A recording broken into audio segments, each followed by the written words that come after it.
All right, by my account, I have 4 o'clock. I know the clock on the wall is just a little slow over there. That one's a little fast. So we're going to go ahead and start it. We got 6 here, which is what I expected, which is a good number to have.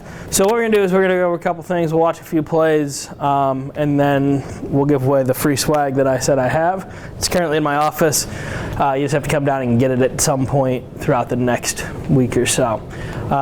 So this is always on here, the reminders. There's our office number and our website. I'm going to put this on the next email I send out. There'll be a few things added to that email. So if you need this information, it'll be there.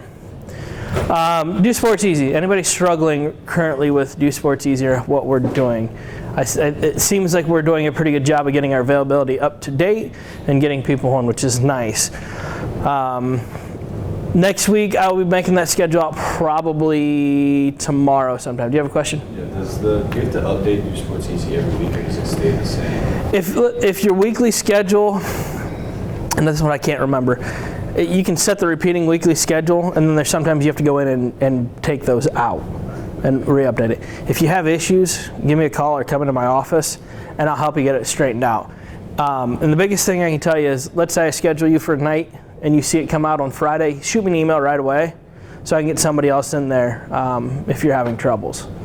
Because there are some things where I think it sets it for repeating for the week or for the first one you see is you're setting your availability for like pretty much all weeks. So like I have like all my class time blocked out, and then like chemistry, for example, has exams on Friday nights 3 times through the semester, and so like a few tabs over, there's like it's like a situational availability, and so you can have a date, time, and block that. Along with your normal unavailability, you can block out another time. But if you see like the one you click on should show you what you guys done every week. So the main one, put in like your classes, everything you know happens every week, and then go into the situational one and put that in update that as you go. Would be my suggestion. But yes, thank you for bringing that up. Approving payroll, some of you that have already worked for me know how to do this. Some of you that haven't worked probably received the email from Susan saying you need to approve payroll. That is false, at least for now. You will approve it for on March 2nd and 3rd. You will approve that for February. So most of you, or almost all of you, will work in February, which you're here now, you're getting paid. I'm putting training hours from basketball probably on this weekend. So if you see hours come in, I'll probably put a bulk entry in for most everybody. You'll see like 8 hours on Saturday and 5 hours on Sunday. I put it in 2 different days so you don't work over quote unquote 8 hours a day. And I try to make sure that we divide the weeks up so that you're not working over 30 hours in a week. So I'm going to double check that. So if you see those come in, that's what they are. It's pay for your training. And I just put it as one big entry. I total up the number of hours, and then I kind of put those in. So if you're ever like, hey, I didn't get paid for training, you are. It is now going to be paid in February. So your check for February, when you get it on March 15th, will be a pretty good check. Especially if you work flag football, I'm going to try to get those at the end of February, so then we have everything. So you're like, hey, I got a lot of money to be paid for that. So that's always nice. Approving payroll. We had a couple issues already this semester. When you approve payroll, do not add hours. That's the biggest thing I can tell you. There's other places on campus that allow you to enter your own hours. We are not one of them. Ours goes by the time you clock in, the time you clock out. And we'll go downstairs and we'll clock in and out. Since I didn't have time clock working up here, you'll actually go downstairs, we'll do that. So you all get credit for it for today. But don't add hours, and if there's any issues that you think you're missing hours, shoot me an email with what you think you're missing and when you may have been missing it. Because what I do is I go back through, I literally go through every day and I highlight your name as you work. I check the hours and I highlight to make sure we're right. And if we're missing anything, if you sub for somebody, because there's sometimes you'll sub for a game or two and I'll miss it. That's fine. We just get it straightened out. And then I work with Susan. The worst thing you can do is go and add hours and approve it. We don't want that. Yeah. Is approving payroll, does that come like in an email when payments are coming in? Susan will send out an email probably on the 2nd, sometime after 3 o'clock. So the 2nd is the first working business day in March. She'll send an email out to all of Do Sports Easy. So you may have gotten it if you were in Do Sports Easy. If you weren't, you didn't get it. So she'll send out a bulk email to everybody. It says it's okay to go ahead and approve payroll. If you have any questions, it's either contact her or your direct supervisor. In this case, you contact me. Because she doesn't have your hours.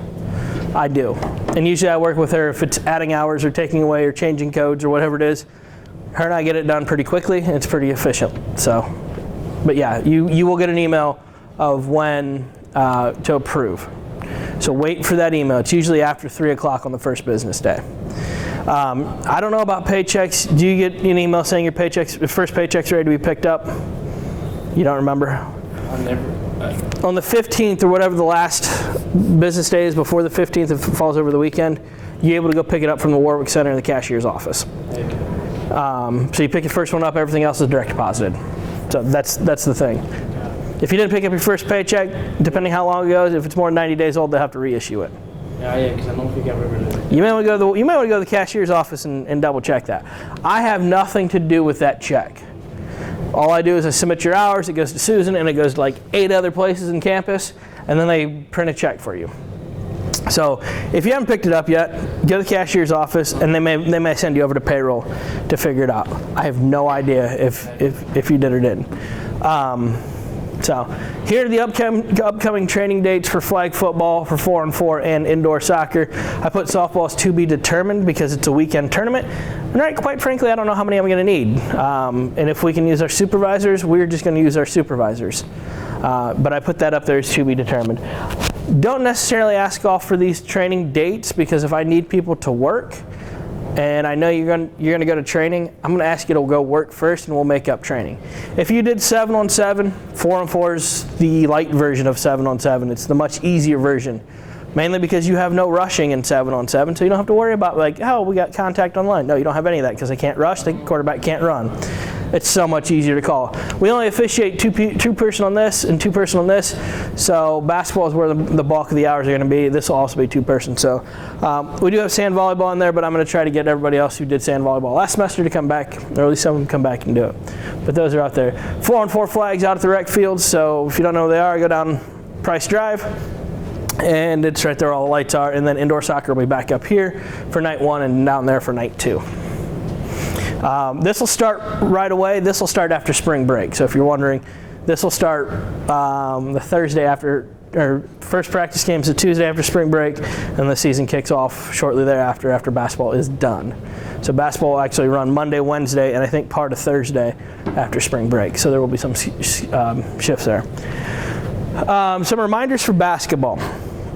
And some of these went out in the weekly video update, which I hope you're watching, and I hope they're showing you, because I put some good time and effort in to find some of those clips, as well as to make that. That's not an easy thing to do every week, but we find the value in it. I put up there call 5 to 7 fouls per team per half. And you might be thinking, how in the heck can I do that?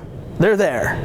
They may not always be every half. You may only call 2 or 3 per half, but if it's a close game and they're looking to foul, or they're looking to get the score closer, those fouls will be there. If you've got 2 physical teams, they're there. If you've got 2 teams that are sitting in a zone and shooting threes, they're not there. But if I'd go out there, or Danny or Zach, we'd go out there, we'd find at least 5. Zach's rule of thumb is 5 fouls in the first 5 minutes. I don't necessarily think that's there, but it's one of those that we could have. I put, if it looks like a foul, it probably is. If you've played basketball and you're like, oh, that's not good, put air in the whistle and call it a foul. I'd rather have you put air in the whistle and call a phantom foul than miss the obvious foul. And then we talk about building confidence. The more and more you see, the more and more plays you see, the more and more you call, the more and more you get comfortable. I can tell you last week, how'd the interview go? Pretty good. You think you got the job? Yeah, maybe. Well, we'll see about that. Yeah. No, I'm just kidding. From night 1, the text I got from Danny was, oh boy. Night 1, that was what he sent me. From when I went out Monday night, which was 3 nights later, I wasn't going, oh boy. I was like, we're not bad. For the first week out, we did a fairly good job, and the reports I'm getting in for week 2 are also fairly good. So what I want you to do is continue to build upon that.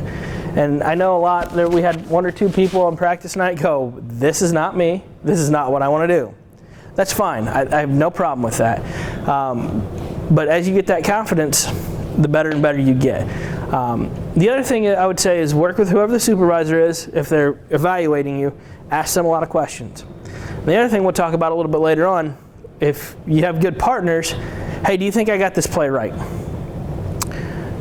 Inevitably, you're not always going to be watching your primary, or that play is the only thing that's happening on the floor, and you're going to ask your partners, did I get this block charge right? What do you feel about this out of bounds call? What do you feel about this? And be honest with each other. I work tomorrow night. I'm going to go out, and the two guys I'm working with are very, very good, and we'll be honest with each other. If we think we missed it, we think we kicked it, we'll tell each other. And I'll show you some plays where I was like, whew, we may or may not have missed it, or may or may not have gotten it right. So, rotations, this is the big thing that I got, live ball rotations that we got reports on.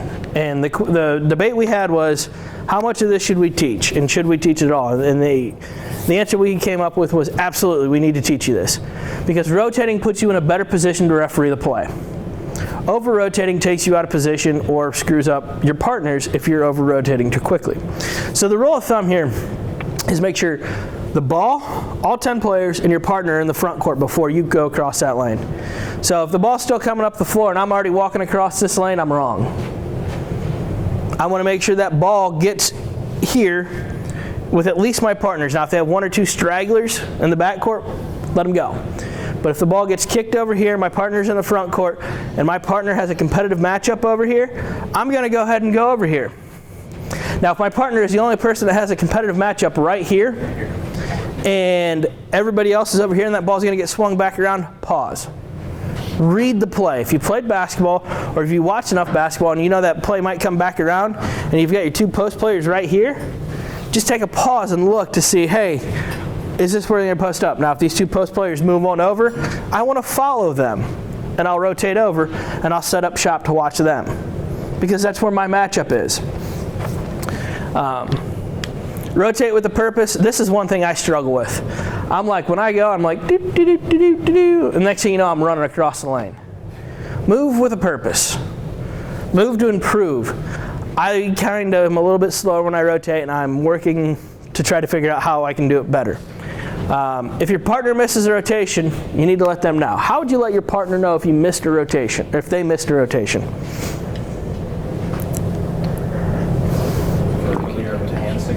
What's that? Like verbally with hand signals. I know like some crews out there going like Jake and I like we kind of like we look at each other and like do motion over if we like if somebody needs to go to lead or like if somebody needs to say something, we kind of go like, and if like they're not hearing us, we would yell Jake or Jude. Like, we would yell our names. Yeah, know your partner's names. If I rotate and we start going up the floor and Jake's at center but supposed to be at lead, and I'm coming up to trail, all I do is Jake, Jake, Jake, and as soon as he turns around and sees I'm right behind him, he goes. This is something you can work on in your pregames. You talk about, hey, if we miss a rotation, what should we do? I've worked long enough with a lot enough people. It's one of those. If you hear your name, that means I've rotated. But you also got the, if he comes busting up the floor and you're at lead and you just kind of do this number and he sees you, same thing. Hey, I'm at lead. Hang on a second. It's simple stuff like that. Nobody else knows what's going on. The players don't know. They're like looking around and going, why is somebody saying Jake out here? They just don't know. So just let your partners know. Now, if you rotate and that ball gets turned over really quick, so I start to rotate and I'm halfway through the lane and it gets going up the floor, the easiest thing for me to do is to back out. But I want to be like a wide receiver or a safety in football. I want to go. If my partner over here busts it and my partner over here is dogging it, I'm probably just going to go up here and finish the rotation. But if this partner busts it and this one's like, maybe, I'm probably moving back. But if they both take off, now you got to make a decision. Then you pick a side of the floor and you just hope they figure it out. Because at the end of the day, they're going to have two leads and one of them's going to have to come back up. But your rotation is never finished until you get here. So if you make it to this part of the line and you decide to go back, you didn't finish your rotation. We shouldn't have rotated.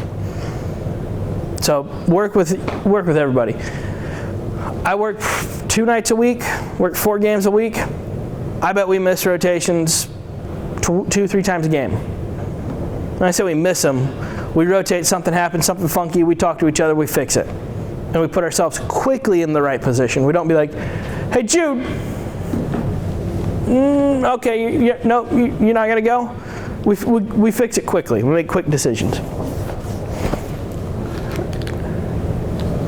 Maybe. If I can get this to work. Gotta love technology.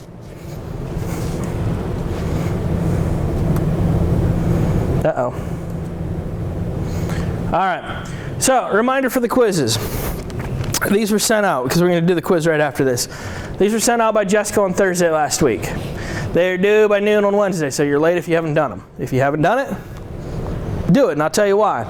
We decided last Friday that we're going to randomly draw a name from each quiz, and we're going to give away some free swag. Sorry, supervisors, you're not eligible. So we're going to give away either your shorts, a t-shirt, a championship shirt, or a whistle. We're going to randomly draw a person. We're going to randomly draw what we give away. And we will not give away back-to-back things the same week or every other week. When we bring football online and you do 2 sports, guess what? You can have double the entries, but we're only still picking 1, not 1 per sport. So when she comes in tomorrow, we're going to sit down. We're going to look at who's completed the quiz, and we're going to go ahead and draw a name. It'll be a random number generator. It won't be like, this is my favorite person. They're going to get something. Once you win, you're not eligible to win again. So if you win early and you're like, I already have a whistle, I'll get you something else. But if you're like, hey, I don't have a whistle, you get a whistle. But that's how we're going to handle the quizzes and trying to get people to take them. We had a pretty good response rate last semester on them, so we just want to incentivize it a little bit more this semester. As I said, schedules will come out Friday morning. We cover Monday to Thursday and Sunday. So we actually are working Sundays every day this semester. So if you can't work Sundays, please block them off. I believe it's a 2 to 5 shift, and there's only 2 shifts there. So 6 people are working. And I believe that is before any fraternity events or meetings. So if you're like, hey, I really need to get to my fraternity meeting, just block it off. Or if you go home that weekend, just block it off. Yeah? When were the quizzes sent out? It should have been sent out Thursday. Did she not send it out? I don't know. I don't think so. I never got one. Oh, we'll send out 2 quizzes and we'll draw 2 prizes out of this. But I thought she sent them out last Thursday when she was working. I'll find out tomorrow. But that's good to know. So we'll figure that out. All right, the basketball quiz, which you'll be ahead of the game. What is our mercy rule for basketball? 40 at 5, 20 at 2. 40 at 5, 20 at 2. So if we creep above that at any point inside those 2-minute marks, game's over. Don't let your supervisor continue it. Don't let your supervisor be like, hey, it's no big deal. No, it's over. The reason for that is if somebody gets hurt inside of that, then we open up a whole lot of legal issues that we don't want to. The clock will stop in the last minute of both halves. False. False. Which half? Second half. So the first half, you call foul with 20 seconds to go, and it's a shooting foul. You're like, boop, foul. 2 shots. You go report it, do your thing, and next thing you turn around, there's 5 seconds on the clock. Guess what? Clear the lane, let them shoot the 2 shots. Usually if you call a shooting foul in the last 40 seconds, they may not, depending how quickly they are, they may not get another shot off. Now, if you call a foul with like a minute and a half to go and they just set the free throw line like douche, douche, just trying to get time to tick off, that's why you count 10 seconds. 1,001, 1,002, all the way to 10. And if they're still holding the ball, you might want to shoot the ball. If not, that's a 10-second violation. I've never seen that, but it could happen in real sports. How long are our games? 20 minutes. How much per half? 20. 2 20-minute halves. Which 2 officials are on the same side of the court? Lead and trail. Who's on the other side? Center. So we kind of use that terminology to make sure that we have 2 people on the same side of the floor when we inbound the ball. We talked a little bit about that on the weekly video update. It's making sure that we have 2 people on the same side of the floor. That's going to be the strong side. All right, questions? Yeah. So if you do call a shooting foul before time expires, like right before time expires, do they get the 2 shots even if the clock runs out?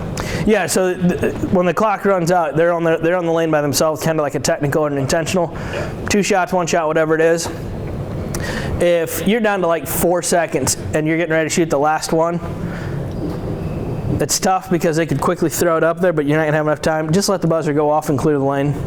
Or if you're under 10 with 2 shots, clear the lane and say, hey, we got 2 shots.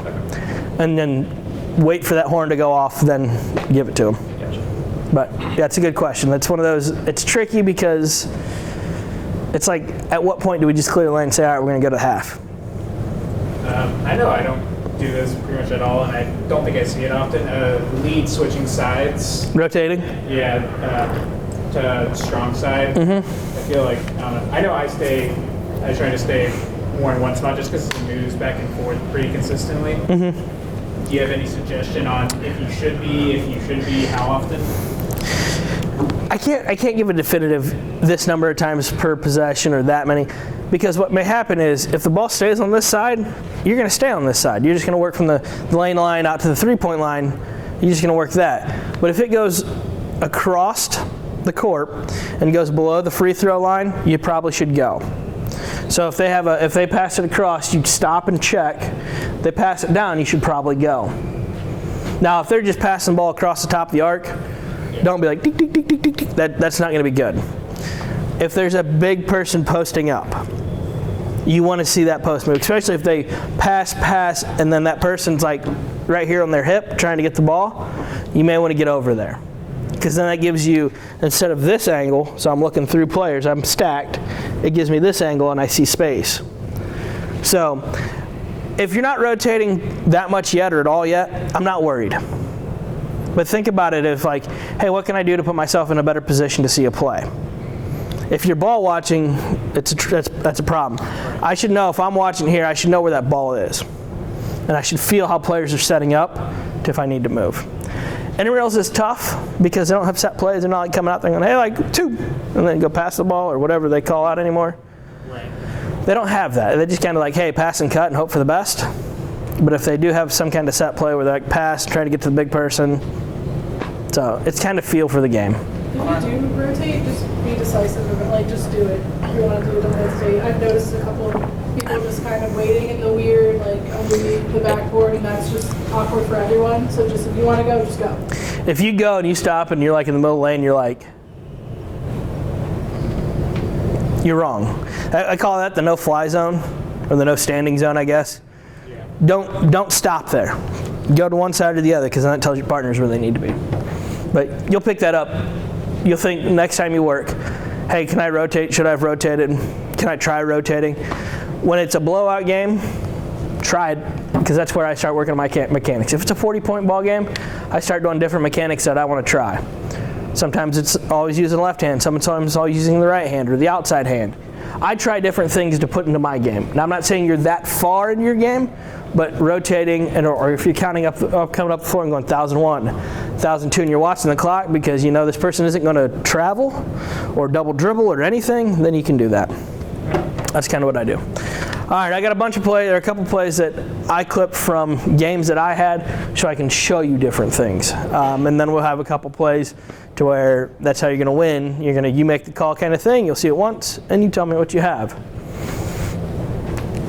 All right. So here's the opening tip. I check partner. Actually, I'm looking at the table, make sure everybody's legal. Partner, whistle, direction. I let him go get it. Notice I didn't see how high that thing went. When I did it, I was just like, throw it and get the heck out of the way. I'm at a height where it's going to hurt when they come down, if they come down on my head. So I throw it, and I take a step, and I go back like this. So, is what this kid does, what he does is legal. It's touch, and it's touched again by a jumper. They didn't touch it 3 times, which is fine. Notice I didn't move. I threw it, I let them clear before I tried to make any decision. Because if I just stand there, they got to work around me until I can get a clear path out. There's sometimes you'll get shoved one way or another, which is fine. But I threw the toss. I knew White had it. I get out of his way. I tell the table which direction to put the arrow, and then I'm in position to referee this. So that's how you want to do a jump ball. That's how you want to throw a jump ball on this case. I also make sure my partner has his hand up. He should have his hand up at this point in time. But if you've seen the jump ball is just outside their reach, that's how high you want to throw it. If I throw it way too high or way too low, I expect this person to blow it dead for me. If I throw it and that ball only goes about 8 or 9 feet, that's a bad toss.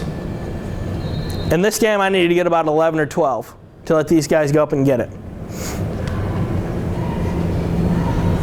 My partner waits, see who has it, and then he goes to center. All right, here's the next play. Shot goes up. Notice I didn't mark right away. I waited for him to shoot it. I waited to take that shooter up, that shooter down. So if you look at right here, my partner, he's right here. He's below the 28-foot mark. So he's not out here. He's not at midcourt. My other partner's at lead. I'm right where I need to be. So you can see this when this comes across. He stays. He's got to look. I take a step up. So I take a step up to open myself up to see that angle. I also am finding his feet to make sure he's behind the three-point arc, and then I watch for any contact here. And I don't mark, I don't do anything until after he lands. So it's one of those just being patient. I know it's a 3. Goes up, wait for my partner to help me out. Notice my partner didn't bail on me. My partner does a pretty good job of stepping down. Because if there's a weak side rebound or something out here, he gets good position. And then he goes after it's in. And I hold and wait until I see if they're going to press. 99 times out of 100, they're not going to press here. So I could have went down the floor. But I wait to see what they're going to do before I go. So if you have a play like this, know that it takes a second and a half for a three-point shot to go from release to hitting the rim. So you've got plenty of time. Shooter up, shooter down, three-pointer. What happens if shooter up, shooter down, ball goes through the hoop, then you mark and count it? No big deal. It's still a three-pointer. If you miss the mark, you're like, hey, shit, that was a three-pointer. We're going up the floor. Hey, that's good. That's what we need to do. Notice my partner takes a step in, takes a step back out to make sure he has rebound. He can see the rebounding on this. Sorry for the grainy video, it was better.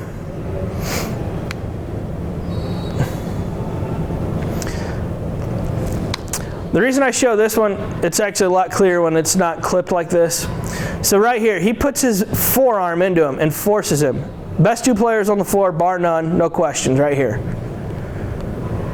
When he gets this outlet, he goes. He's like, see ya. He's like 6'8". He's like 6'3", 200 and some odd pounds. He's going to go play football somewhere. I blow my whistle right about here. What I show you this is, my partner's not in a position to see it, and neither is this guy. I've got to come get this. What I didn't do when I blew my whistle, I didn't hang out, so the foul happens right about there. I'm right here. I didn't blow my whistle right here and just tell my partner's baseline. I come to about right here. I cover 40 or 50 feet to let my partners know that spot's out, and that projects confidence.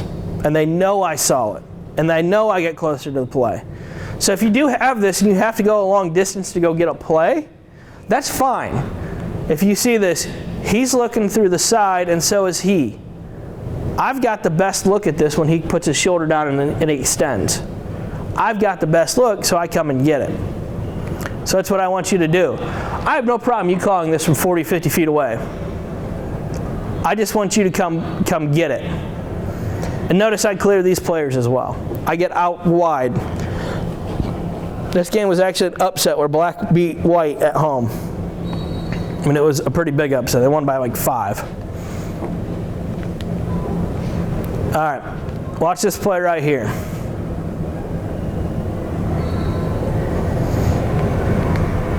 I know it's grainy. Did I get the play right, or did I miss something?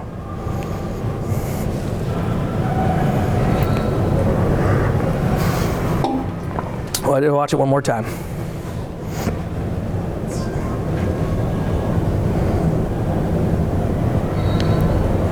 I call an offensive foul. Does it seem like he really does something to make the guy fall down? Kind of like the guy who's falling down kind of like pushes off the dude. So right here, He's trying to go this way, and he gets pushed out. And I'm thinking, physical game, we're already up and down the floor. This is probably about 2 or 3 minutes to play in the first quarter. So we've played a little bit. They're playing well through contact. So I'm trying to let these two play a little bit. He doesn't take kindly to I let 2 hand checks go, or two fouls in a row go. Because I'm thinking, a little bit of contact, he doesn't lose the ball. I'm letting them play. But as soon as I let them play, he throws his forearm out, which is tough to see in this play. But if you watch his left forearm and his left elbow, right there, he gives a little bit of that. The offensive foul is there. I missed 2 hand checks. He's livid that I called an offensive foul and put his kid on the bench with a second foul. He wasn't arguing that it was offensive. He goes, I absolutely agree, it's offensive. You just need to get the 2 before that, which I didn't disagree with him. But I didn't tell him that. I was like, yeah, you're probably right. I just put your kid on the bench for his second foul, but, I'll get him next time. No, I didn't tell him that. I said, all right, I'll keep an eye out on him. We're letting him play. It's a little physical. So on that play, if you let them play through a little bit of contact, know that if this is a marginal foul right here, which it wasn't, you need to let that one go if you're letting them play through contact.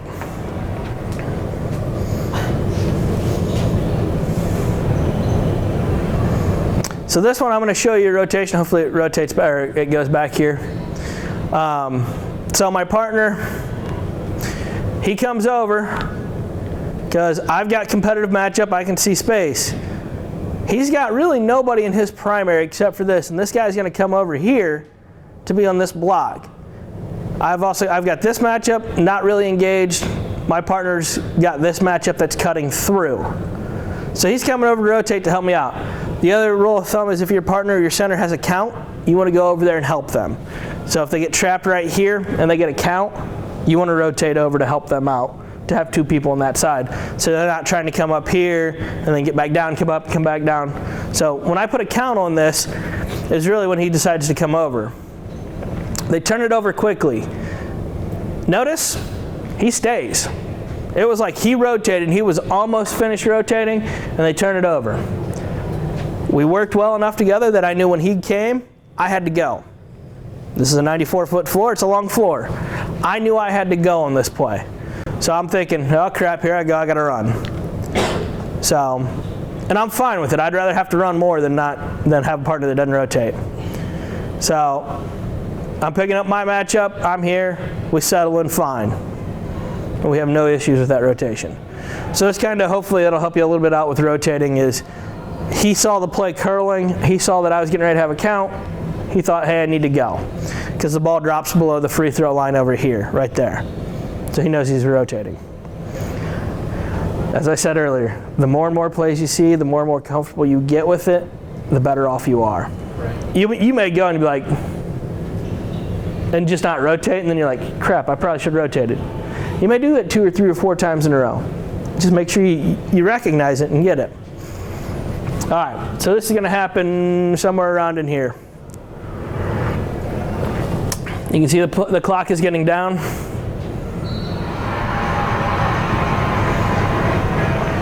I don't know why they're so, the score is just out of whack here. It's not that great. I mean, it was a competitive game, but it wasn't that competitive.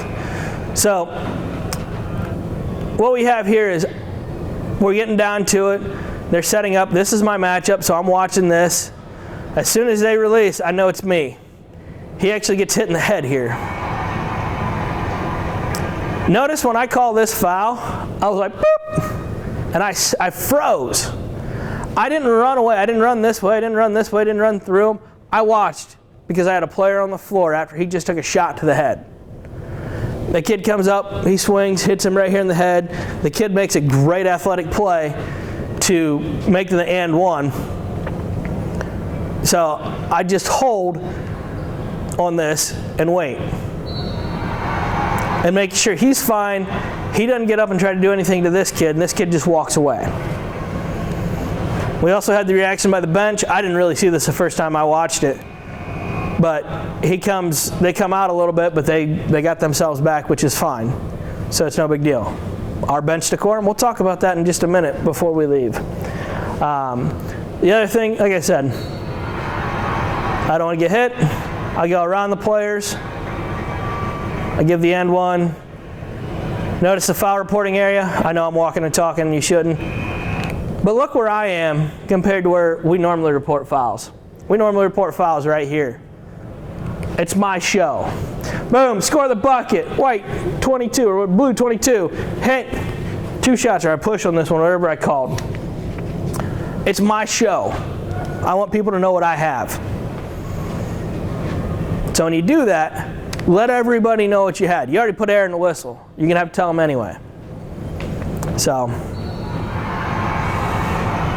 hard foul. I let him clean it up. My partner's in there. He's policing the area. Score the bucket. Number. Push. What we're going to do next, and then I bring the subs in. All right. So we have a foul right here. What I want to show you here again, the foul reporting area. He wants a jump ball. So I know he wants a jump ball. So if you've got people that are excited, I come out a little bit stronger. White 23, hold. And I don't know if I looked at the coach, I was like, hold. And I put the spot in. I make it a little bit more of, I'm going to give you as much information as I can. If you get hit and it gets in the head, hit, got him in the head. Hit on the left arm, hit on the right arm. I give them what I saw. So now they can see that. Again, the volleyball line's right here. I come nowhere close to the table. And I don't want you to either. Stay out and give your numbers high and show them like this. We're compiling all those videos that we took of you while we were in training, and we're going to try to get those back out. We're going to try to get back out to see some of you do some foul reporting. So if you ever see me crouch with an iPad at the table, that's what I'm doing. Or if I'm in the box and I'm like, you know what I'm doing. All right. So I think this is my second to maybe my last play here.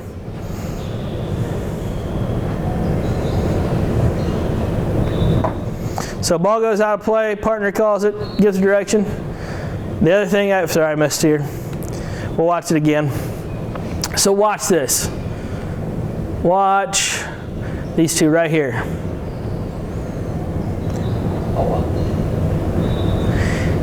He's been on my radar for about 2 years. When I go have a game with this team, I'm like, this guy's going to cause you problems. I should have thrown him out probably 3 times in the games I've had him. I just missed stuff. Stupid stuff like this where he pesters and then I miss stuff like that. So you know what I do? I call him out. Whistle, these two. And he's like, what'd I do? They always do that. I didn't do anything. The video doesn't lie. I haven't watched all of it yet. But he gets in here, this kid gets mad and he just throws him off because he's like, I don't want you little pestering me. And then he gets up in this guy's face. Call them out. If you go, boop, watch these two, especially on a dead ball. Don't do it live ball, dead ball. Watch these two and they're like, sorry for those of you that may be in a Greek organization. Those are going to be the most competitive games and where they're not going to like each other as much. Call them out and let your partners know.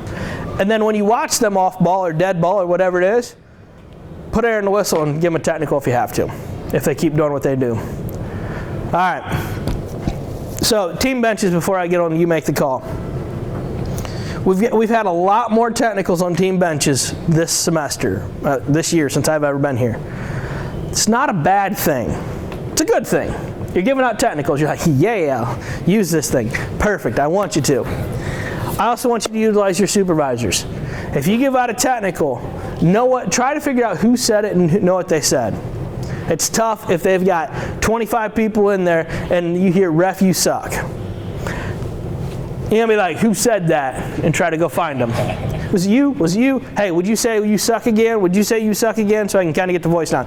No, that's not what's going to happen. Hey, this is their warning.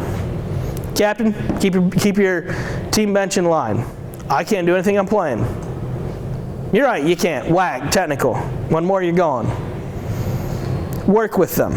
Tell the supervisors that's in the box, hey, the team bench is starting to get a little rowdy. They're starting to say stuff that we shouldn't hear.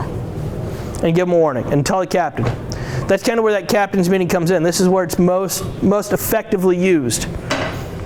They saying you suck and you can't pinpoint it, maybe not always a technical right away, but at least let the captain know you need to take care of your bench. If the captain's not very level-headed, go to the most level-headed person and be like, please take care of your bench. Because normally, it may not always be the captain. But let the supervisors know. If you give a technical, it's a team technical. It doesn't go directly to the captain. It does count as a team foul. But if the captain just refuses to do anything, that's when you can put it on him or her in that case. But if you have to remove a bench, tell the supervisor, hey, they all got to go. Hey, I need your help. Somebody needs to stand in here. If you put a supervisor in the team bench, it is now on them to take care of that bench. If they still are cussing and swearing at you, hit them with a team or a bench technical and clear them. If you give out 2 bench technicals, the bench has got to go. The players that are playing can stay, but the fans all got to go. So just remember that. It hadn't happened we did it once last year, but it happened once in like the last 2 or 3 years. But it seems like bench decorum is something we need to address. So, all right. Here I'm going to show 2 plays. And these are going to be, you make the call. They're going to play once. The first person I see put their hand up, and I will let you answer what you think you have. What should be called in this. If you see the signal by the official, I need to know, was the official correct? Or did they miss something before it that they should have called? And if you answer correctly, you win the prize of either a pullover or a pair of shorts that are down in my office right now. All right, so they should play one time. Yeah. All right, here you go. Nope. Nope. All right, let's try this again. Dang it. This is what happens when you put stuff in late. There you go.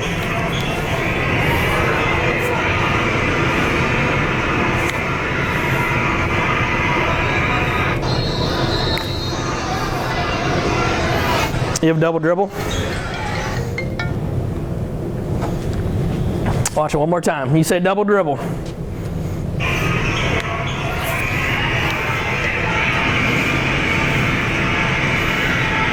Right there? Yeah.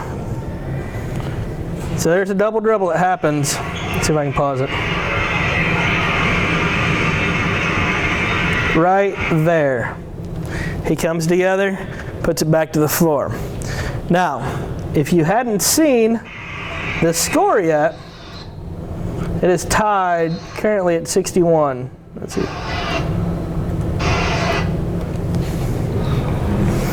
She calls that with 2.8 seconds to go in the game.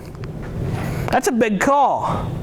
That's a really big call against the home team and their play. Look how packed that place is. And you just called a double dribble on them.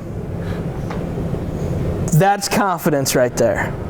That's the call you want to make. You like a pair of shorts, you'd like pullover? They'll fit you. I got plenty of them. What? Or this pullover. Or that pullover. You get what? All right, so the next one's for the shorts.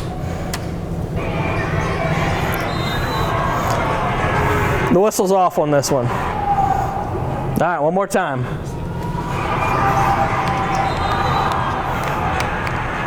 You can't answer.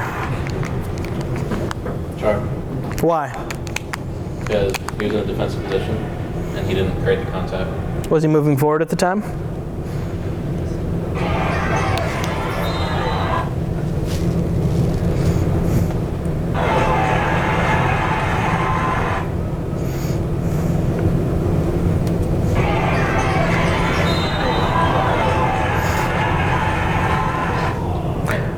What'd you have? I had to charge it first, but no. Did I change your mind? Yeah. I shouldn't have. I see it. I had to come out hammering that thing charge all day long. And here, I'll tell you why I have a charge. It's because that kid got the ball and he's like, I'm going to the hole, get out of my way. So he was like, here comes the train, get off the tracks. And he was like, bam! And just ran him over. I have a charge every day of the week. This dude is, at the time of this video, he was 77 years old. He's now 79, he's still working. 77 years old. You think he's seen a lot of ball in his day? Absolutely.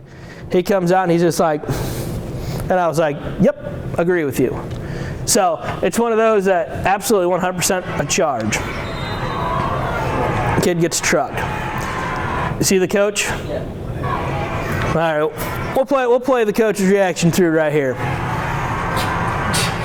He loses his mind. So I give him the, hey, you need to shut up kind of thing. He's over here with his hands up.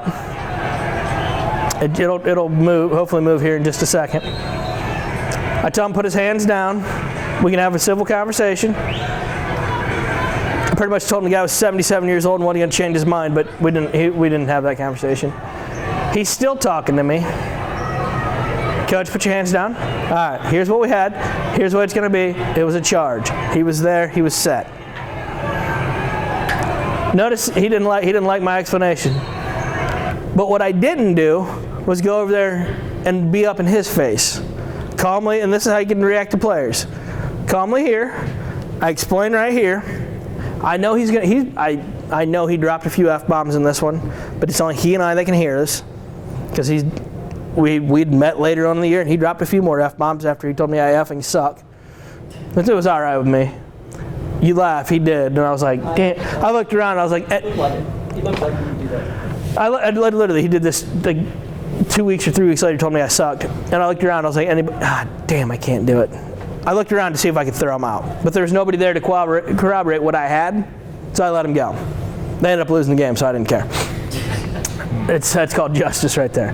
He's not happy with it, but we had a calm, rational discussion, or we had a calm discussion. He wasn't rational. He's no longer at the school, which is fine. But he took what I told him, and he was good with it. So if you have that player that goes way out here, see if you can bring him down, see if you can talk to him. What was he arguing? He thought it was a block. If you saw him, he was like... Yeah, well, no, I know that, but like, what is, like, even in real time, like, that doesn't... He's fighting for his team. This is a rival game. This is North Brunswick, South Brunswick. As you can see, it was standing room only in this gym. It was packed. Most of the time, whenever people are like a step away and they take a step up to meet the charge, if they still get somewhat set, like, I mean, I would... As long as they're not going like this when they take contact. I feel like it's easier to tell from like vertical than like side to side, you know? Yeah, and my partner was right on that. That was his defender. It's a secondary defender. It's his defender. And I thought it was a great call live, and I still think it's a great call. It's one of those, we had to talk him off a ledge, or else I think it was like a 1 or 2 point ball game at this point in time. So possessions matter. We were getting down to the nitty gritty on this one. And giving him a technical doesn't help me at all. Talking him down helps me. So, boom. All right. My last play I'm going to show you, don't be like this guy.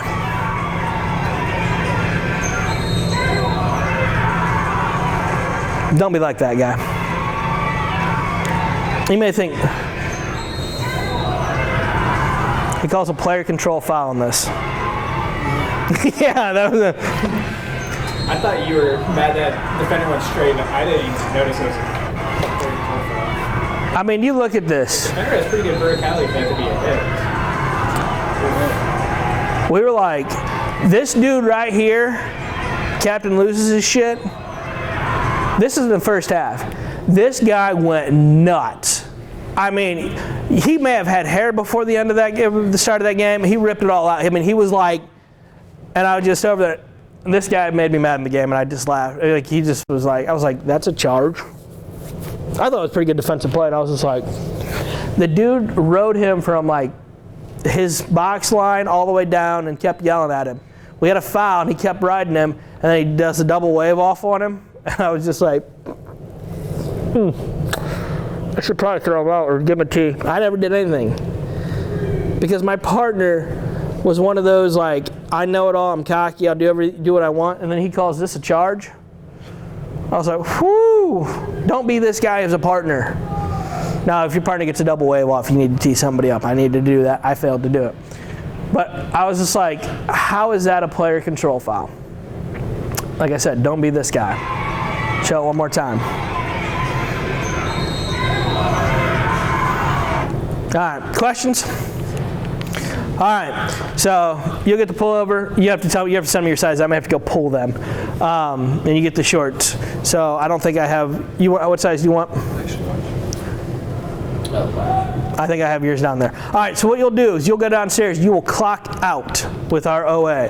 So when you go downstairs, give them your 850, and you will clock out. I believe it's Sydney down there right now. You will clock out with her. When she clicks clock out, tell her what time you got here. The other thing I need you to do is go ahead and sign in here. If your name's already on the left-hand side, just put an X in basketball in this column right here, an H. If it's not, put your name at the bottom, first name, last name, and then you'll be good to go. All right? Thank you.